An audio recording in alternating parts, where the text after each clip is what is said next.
from the Asian Community Development Council.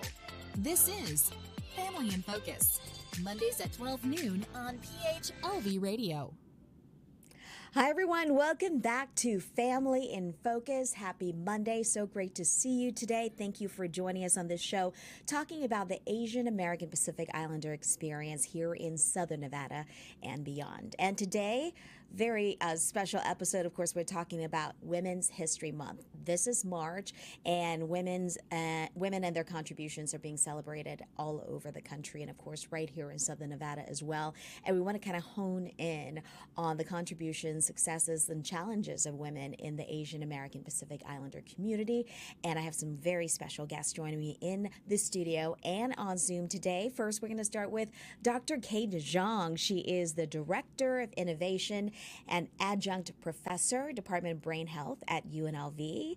Dr. Kate, thank you so much for being with us today. We've talked to her before. She's doing great things here in Nevada, so we're going to talk to her about that. Also, we have joining us here in studio, we have Vi Solano. She's the Director of Family Services at the Asian Community Development Council, this organization that brings us this show every week. And also we have with us today, first time in the Family in Focus PHLV Radio, we have Laurencita Santos joining us today as well. She's the Organizing Director of One APIA Nevada. So we're going to talk to all these ladies. Thank you so much for being with us today on this, it's great month, right? Whenever we talk about the women and all the great things that we're doing in our community, I'm always on for that. So I'm going to start with Dr. Kate. And Kate and I have known each other for quite a while now, and you've done so much in this community, and it's great to have you here. I know you're a busy lady. So first of all, Kate, talk to me about your current work at the Department of Brain Health at UNLV, because there's been a lot of conversation, especially in the field of work that you've done, and especially with what the attention that UNLV has received in your department. Thank you, Petronia, for having me on the show. Very excited to be here with the other two amazing ladies. Well, happy Monday. So I am Dr. Kate Zhang. I am a geriatric psychiatrist and a mental health expert. So I am a Director of Innovation and Adjunct Professor at UNLV in the Department of Brain Health. So I wear a couple of hats. I focus on clinical research, in particular transformative neurosciences. So what does that mean? That means we have a lot of exciting basic research coming, and also we are doing a lot of clinical trials, advancing our understanding of dementia, and in particular Alzheimer's. There are many, many new drugs in the pipeline. So at UNLV, we have something called the Chambers-Grundy Center for Transformative Neurosciences, in which that we study the clinical trial in the area of Alzheimer's disease. There are hundreds and hundreds of trials going on, and we're really honing in, working together with the Department of Engineering, the computer scientists, and using the AI technology, understanding the trends, the challenges of the current clinical trial, and identify ways in which that we can do clinical trials better, faster, and cheaper that would allow the scientists and doctors to bring the much needed treatment to the market sooner to benefit our patients. So that's the part of the research I'm involved in doing. I also help to mentor junior faculty members, some graduate students. In addition, I'm also very passionate about community outreach and educating our residents here about the importance of brain health, about different lifestyle strategies which people can get involved and they can take control so that they can reduce the risk of dementia and keep their brain sharp. So we have launched something called Brain Health and You from UNLV. This is a monthly series, educational series, or we call that a forum. It's happening on every fourth Wednesday, lunch hour. It's free, so people can certainly log on to the UNLV website. Petrina, can I just give quickly so people can find out where they can go? So if they go to engage.unlv.edu and Bring Health. So that will be the link, take you to the series. We also have some recording from previous sessions in which we touched upon the different issues from eating healthy nutrition to the importance of physical exercise, and also the importance between managing the vascular, cardiovascular risks such as diabetes, because there is a strong connection, as we understand, between diabetes and dementia. So that we have talked quite a bit about not only in terms of prevention and treatment, but also some very exciting work that our lab at the Department of Brain Health right here in UNLV has been doing and has completed. That's so great. And you brought up, quite a few topics that I think our guests here today will be able to touch on too. And, I didn't even think about this, as all of you here today will have some kind of impact, especially when it comes not just mental health, but physical health and just the kind of the overall wellness of the Asian American Pacific Islander community. So that brings us, let's go to our second guest today. We have Epi Solano. She is the Director of Family Services at ACDC. And Vice, you were just listening to what Dr. Kate was saying, her work in terms of dealing with mental health, but also overall health. That's a big part of what you do, right, Vice, when it comes to the Family Services Department at ACDC? Yes, that is correct, Patrania. So one of our programs under the Family Services Department is providing health insurance navigation and also doing vaccination and immunization. I remember like last year we also had programs and especially episodes on mental health that affected our community, especially mentally and also not just physically, but that was really helpful for everyone to learn more about and how to take care of their mental health. Yeah, and you talked about that. I mean, a big part of your department at ACDC, which a lot of the people in the community, we're trying to get the word out, is providing them with health insurance. And that's been big, especially in the past couple of years, people affected by COVID, right? Yes. So in the last 2 years, since the inception of the program, we have helped a lot of our members of our community in helping them navigate the health insurance, because it's very difficult, especially the terms. Yeah. And we have to help them understand, especially those who have language efficiency, who are not proficient in the English language. And we have those bilingual staff who are able to help them find multilingual, right? People speak different languages at ACDC. That is correct. Yeah. And then and provide them with information on qualified health plans that suits their medical and financial needs. And the big part of, especially, we're talking about COVID impact, and I know Dr. Kate mentioned, the mental health, but also we're talking about just basic sustenance and be able to live through this, and a lot of people were, of course, affected financially by this pandemic as well. So the big thing that you helped organize in your department over the past couple of years is this big food distribution event. Yes. So what's great about the ACDC is that we were able to provide direct support services, not just with the health insurance navigation, but also addressing the needs of our community in such areas like what you said on food, as well as rapid rehousing, but with food in particular, which is now with the emergency services program under our acting director, Amy Koo.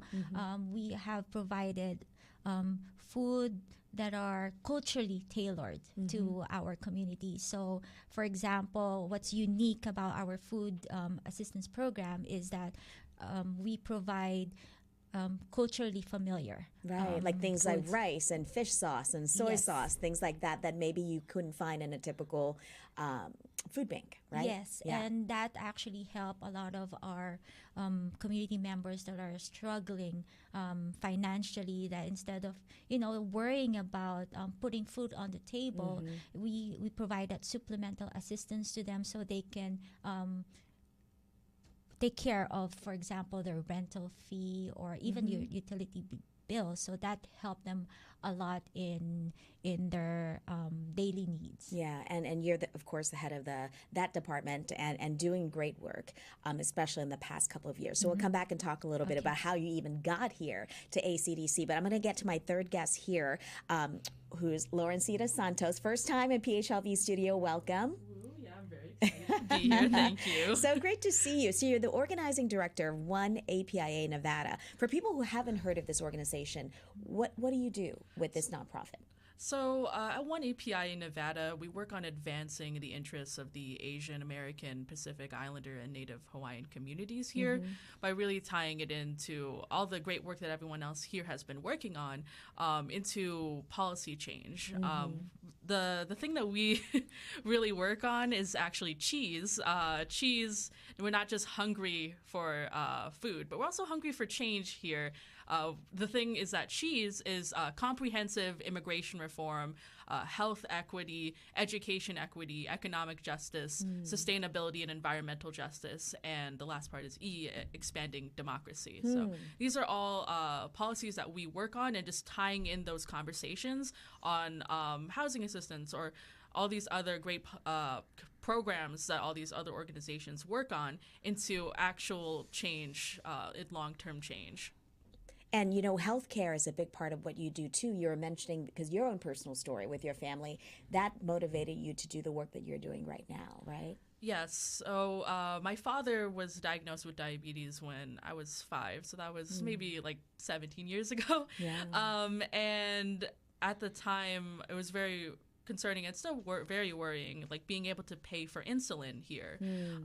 One of the things that we actually advocated for last year was a public option, and the reason why we're fighting for this policy is because we want to make sure that healthcare is affordable for members in our community.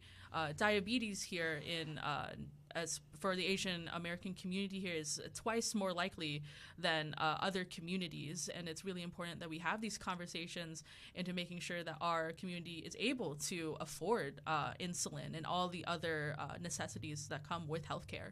Yeah, and you're just getting into the workforce, and you're doing so many great things. And you mentioned you graduated from the University of Nevada system up in Reno, too, right? So how does it feel to be working here? And you're only 22, and you're doing a lot of great work. Oh, thank you so much. So I, just a little bit more about me. I know that growing up, my parents really instilled like community service. I know I was volunteering at like my local library, actually in Green Valley, for middle school and high school. And even in high school, I was very involved with our local community organization, Key Club. I was actually the secretary for many years. Yeah. And even then, I was doing speech and debate, and I knew naturally, it's kind of a natural progression that I wanted to do policy change, and I also wanted to be involved in the Asian community. So I did my degree in political science. I came back here and really started working immediately at One APIA, just getting all these great changes happening. And I love it because we're all representing, I think, so many different fields. And Dr. Kate, I'm going to come back to you because you are part of the University of Nevada system as well, you know, and you're training kind of this new generation of people, including Asian American women. So talk to me about that experience. We're talking about Women History Month here, you know, just kind of looking back and seeing the contributions that women have made, especially Asian American women. What's kind of going through your mind right now? And you're a big part of this community. I mean, how important is it for you for us to be talking about this, the contributions that we're making as women in this community? Well, first of all, I think that it's great we're celebrating women. So this is a Women History Month. But I think that we need to continue this effort after March 31st. Right. Frankly, I think the women's history is an ongoing topic that not only we should embrace it, celebrate that during this month, but thereafterwards. Because I think when you take a look at the women, particularly I think the Asian women in this community, I believe that is really being underrepresented in many sectors. Let's really take a look at across the board, right? From the governmental positions, upper management positions, healthcare, academic, casinos, gaming. When you really look around the entire city, how many Asian women are at a very high level position? Very few, very few. So I think that when we talk about the glass ceiling for women in general, I think that's even a more challenge for Asian women in particular. I think there's so much work to be done. So I am so proud to hear our young panelist who has a passion of policy that I would be so enthusiastic to follow your career trajectory. And I will be voting for you. I'm hoping you can be the next mayor first Asian mayor Why in the not, city of right? Las Vegas and Yes. beyond. So I think that that's really fantastic that we have a lot of young Asian women right now join the force, join the team. And I think that there's just so much to be done, both from the awareness perspective and also really think about the overall the opportunity, right? So I think that we need to make more concerted effort from my perspective in terms of who we are and our value. I think as Asian myself, that we know in general we are not very we tend to be very humble. We don't brag about ourselves, right. So that I think that we tend to be overlooked in terms of competition. And when we come to climbing up the corporate ladder, a lot of times if we do not speak loud enough, we got overlooked. Right. I think that's something that as a first generation of immigrant coming to this country, that has been my challenge, that has been my experience, obviously partially due to the language barrier and culture challenges, among many other things when we first got started.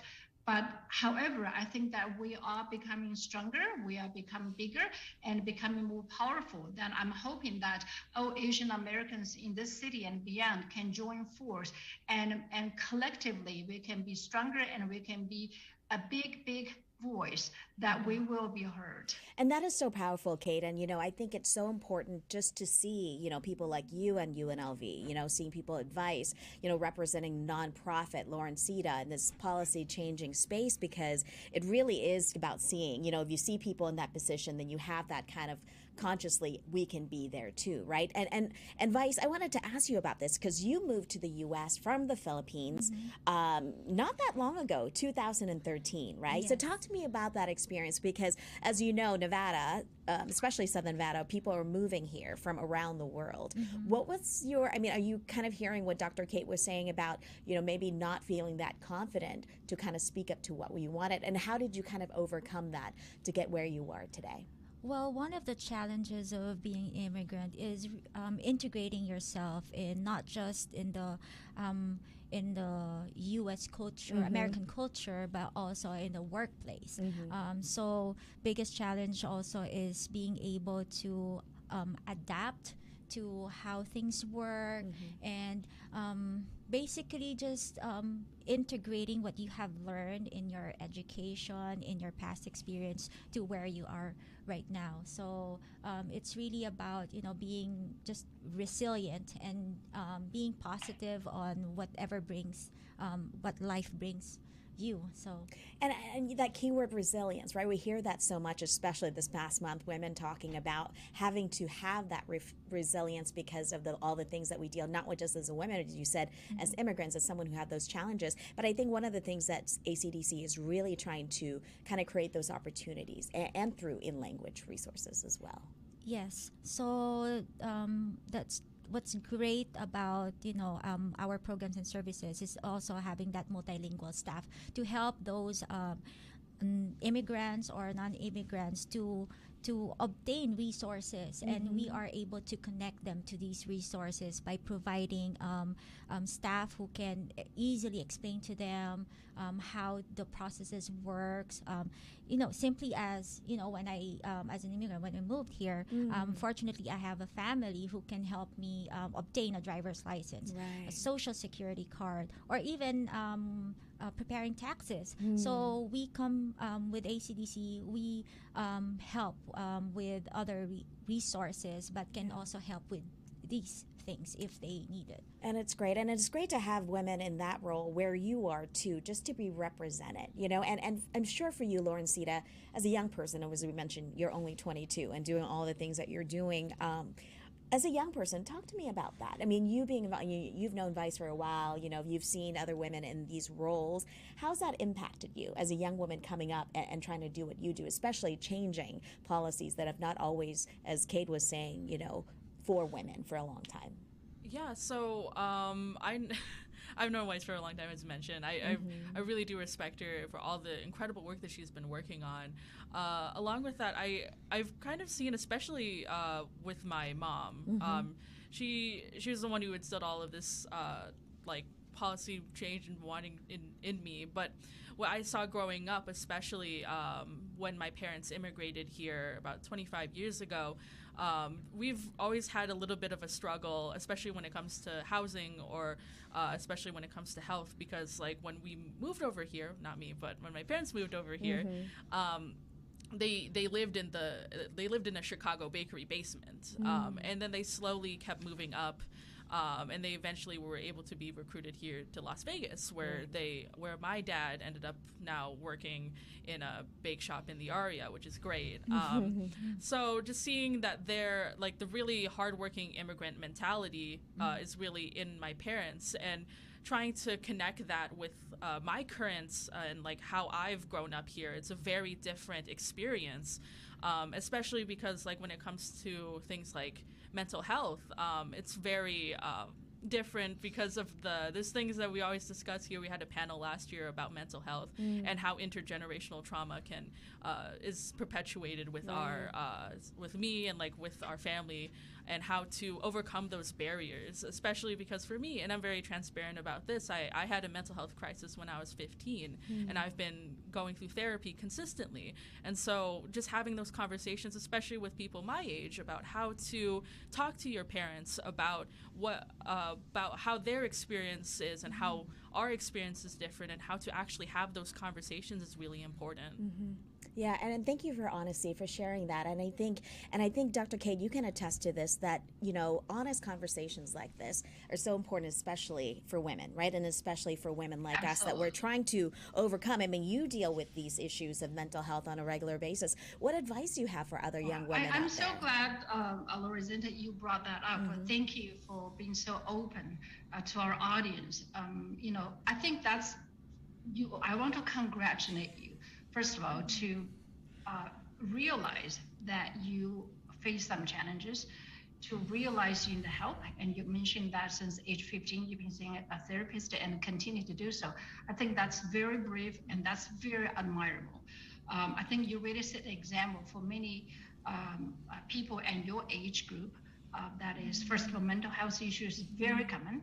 And one of the major obstacle and challenge is people do not seek help.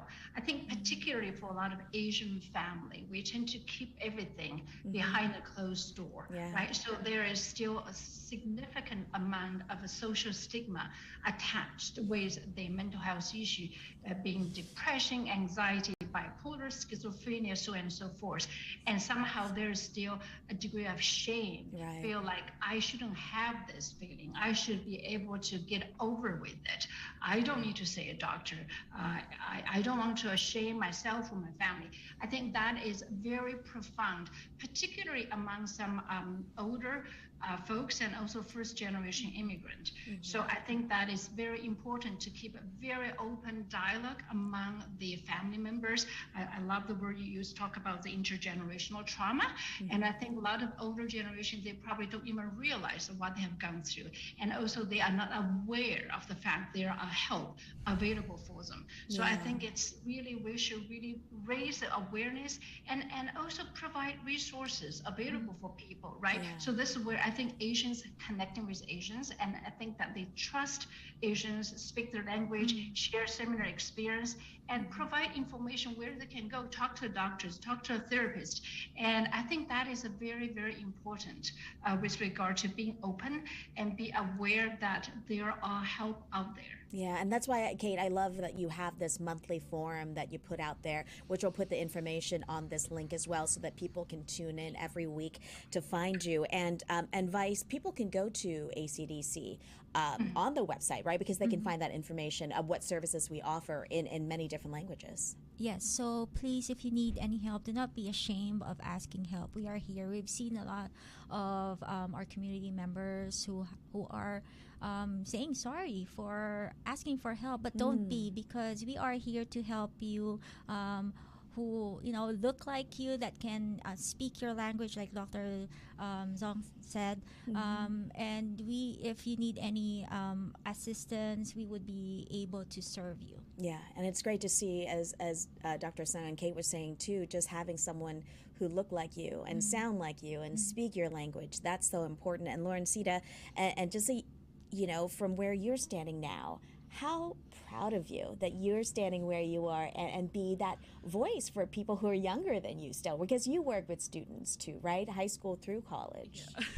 I'm just blushing a little bit that everyone's just You should be so proud of yourself. Thank you so much. Yeah. So one of the things that I know I mentioned that I was in Key Club, but I've actually continued that me being in like the Kiwanis community service organization. I'm also the director of service for the Las Vegas Young Professionals Kiwanis here, and I've been collaborating with a lot of the Key Clubs here to do our Pokemon Go monthly park cleanup series with the commissioners. So we partner with Commissioner Dick Sager-Bloom, McCurdy, Ross Miller, all these other commissioners to get the API community youths more involved in taking care of the land that we have. One of the things that I also try to do, besides just doing a park cleanup, is making sure that I have these conversations with the youth community here about like how climate justice and climate change and the environment is going impacts us, because we actually identified that with the youths is actually climate change is one of the top issues. So we have conversations with the folks there about how, like, for example, for me, I'm worried about my Lolo passing out from heat exhaustion due to rising heat, and other things like my family over in the Philippines that are they even going to have land due to rising sea levels? Like, these are the conversations that we have. So we tie, like, we're doing a park cleanup, yes, but we're also trying to make sure that they know how to bring those conversations back to their parents, back to their elders on like why it matters to them. Yeah, that's great. And, I'm just so happy that we're having this conversation now and have perspectives, concerns and challenges and successes from so many women. Kate, do you have any last words that you want to say, just kind of leaving this conversation and where we go from here?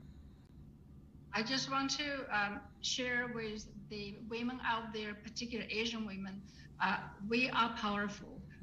Let's unite and then have a strong voice. And we are not always a silent type. We can have very strong voice if we get together and we have a common shared goal. Yeah, for sure. Thank you so much. And thank you for being here. Thank you, Vice Solano, Family Services Director at ACDC, Laurencita Santos, Organizing Director, doing a lot of great events, including all the Pokemon event. Maybe we'll get Dr. Kate out there at one of the Pokemon events. I think she'll be great. I would love to. Just send me the invite. Thank you. Thank you so much for being here with One APIA Nevada. And thank you, everybody, for watching and listening and being part of this conversation for Women's History Month, celebrating all the great ladies in here and also out there all across Nevada. Thank you so much for watching, and we'll see you next week.